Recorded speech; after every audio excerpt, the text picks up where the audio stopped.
So now we're going to see about electrostatic energy. So what is meant by electrostatic energy? So first of all, we know about what is meant by energy.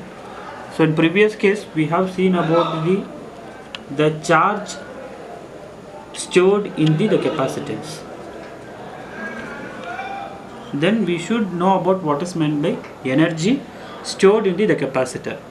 So it is nothing but the capacitor store in electrostatic energy equal to the work done to the build up the charge.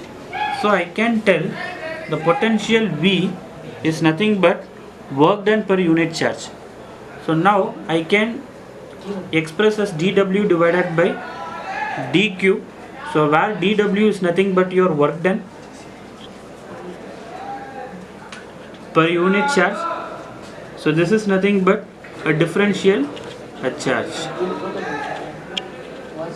This is the total potential acquired in the capacitance. Then what is the differential work done acquired in the capacitor? So that is dW is equal to dQ into capital V. So we know that what is meant by the potential acquired in the capacitance. It is nothing but Q by C, or otherwise we also express that Q divided by V. So from this equation only we have acquired this potential equation, which is nothing but Q by C. Now I am going to get the value of work done. So in left hand side it is having in the differential work done, and on right hand side it have the differential charge. But we need the total work done across this capacitance. If this is your capacitor, so what is the total work done to acquire the charge? So at first cycle, so once I apply the potential, the single electron will flow across this conducting element. So once it iteratively go for n time, the charge Q will be stored in this capacitor. So then what is the work done will carried out for this equation. Then integrate on both side. Integrating on both side, if I integrate dW, then I will get W. So for this case I will give the range for this charge Q, which is nothing but it will be ranges to 0 to Q, where V is nothing but Q by C into dQ. So this integration is varied by the charge dQ. So where Q is the function for this integration, the remaining term will be considered as constant. So 1 by C will be taken out from the integration.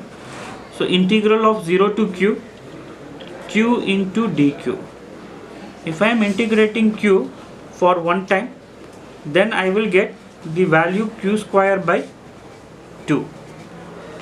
The limit is 0 to Q. Apply upper limit minus lower limit. I will get Q square by 2. Then my total work done for this circuit is nothing but Q square divided by 2C. So the work done, the unit for the work done is nothing but joules. So this equation is expressed in terms of charge. We also express in terms of capacitance also. We know that Q C is equal to Q by V, then Q is equal to CV. So substitute Q is equal to CV in this equation. So then W is equal to, it is nothing but Q square. So we know that Q is equal to CV. Then the value of Q square is nothing but C square into V square whole divided by 2C. C get cancelled. My value is 1 by 2 CV square. So this is in terms of the capacitance C, and also we can express in terms of Q also. So this will be 1 divided by CV into V. So where CV is nothing but the value Q. So the total work done is nothing but Q into V. So the three different way we have expressed. One is nothing but W is equal to Q square divided by 2C. Another equation is nothing but half CV square, and the third equation is nothing but half Q into V. So in three manners we can express the value of the work done. So the work done is nothing but the important parameter to calculate the electrostatic energy. The total work done acquired in the capacitance will produce the electrostatic energy. So this is the total work done carried out. So we can acquire the electrostatic energy in the capacitance. With this I will wind up.